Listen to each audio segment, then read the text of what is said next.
Hey there friends, thanks for joining me again, and here is week 4 spending freeze. The wrap up, how the week went, the whole bit. So this week actually went by really easily. There were no birthdays, there was no issues that came up. It was relatively just smooth sailing.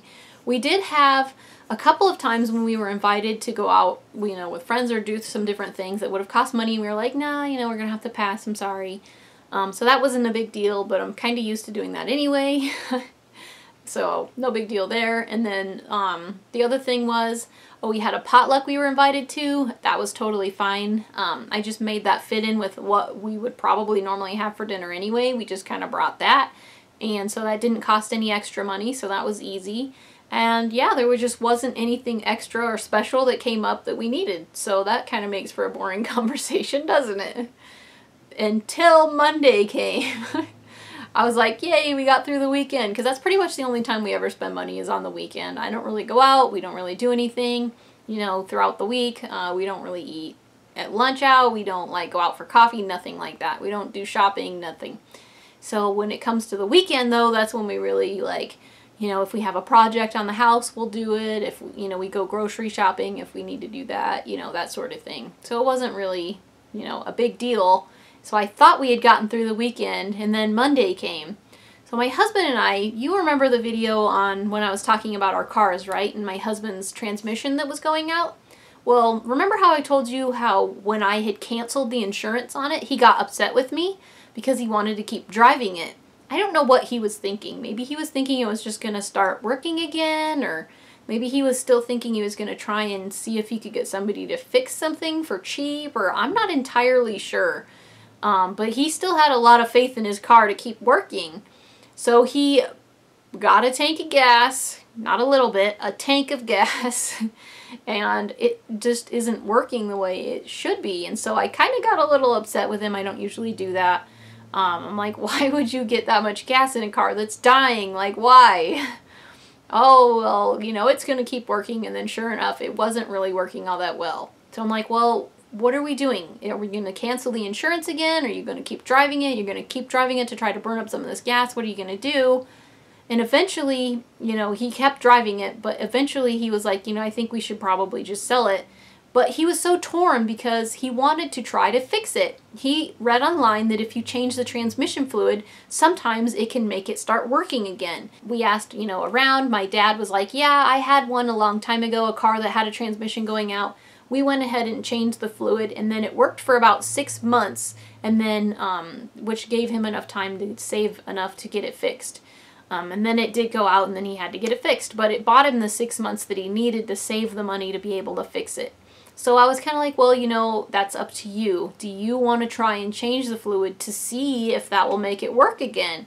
And then, of course, along the way, there are other issues with it because that thing has become a money pit. Its tire is leaking and just other stuff. And so he was kind of debating it, wasn't really sure. But then my dad loves that car. He says it's the last of the red engines, which I guess I'm not entirely sure. I don't mean to make myself sound stupid here, but it has some kind of a cast iron block in head, so when you overheat it, it doesn't do as much damage to it. Whereas the newer cars have an aluminum one, and so even overheating them a little bit can do a lot of damage to their engine.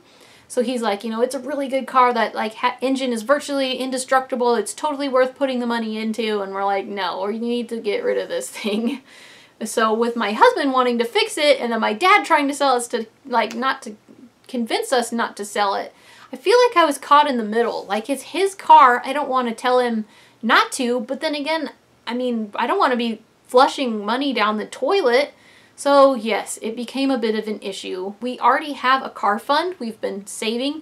We had a fund put together, and then we put some money into it, and then when we sold our goats, we got what I called the fully funded amount, because we had a certain amount we wanted to spend on our next car, and so that is what got us to the area where we had it all the way full. Anyway, so my dad is trying to convince us to keep it. My husband's not even sure. I was like, maybe you have some emotional attachment to it. Maybe that's part of the reason why you want to keep it. And then my dad is like, you just want something fancier and shinier and newer. And I'm like, come on. I mean, you really don't know me very well, do you? That is not me.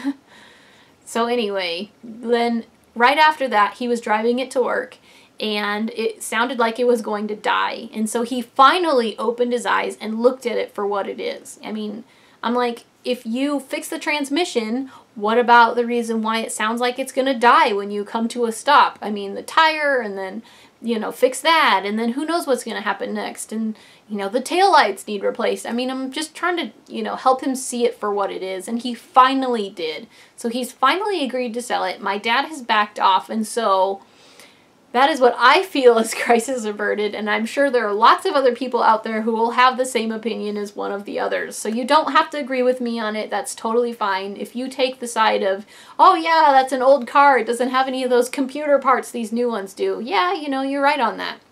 But I just don't think it's worth putting the money into, because I feel like every time we fix something, something else needs fixed anyway, and it's just more and more and more money it's going to take to keep it going. And if you take the, you know, side of my dad, oh yeah, cast iron block and head, yeah, you know, keep it going because that's a great engine. Okay, fine. If you want it, you can buy it. For sale. $500, I don't know, or a best offer. So anyway, that was how our week went this week. Our spending freeze went very well. We did not put money into the money pit, which was great, and I think we're going to be selling it. So yay.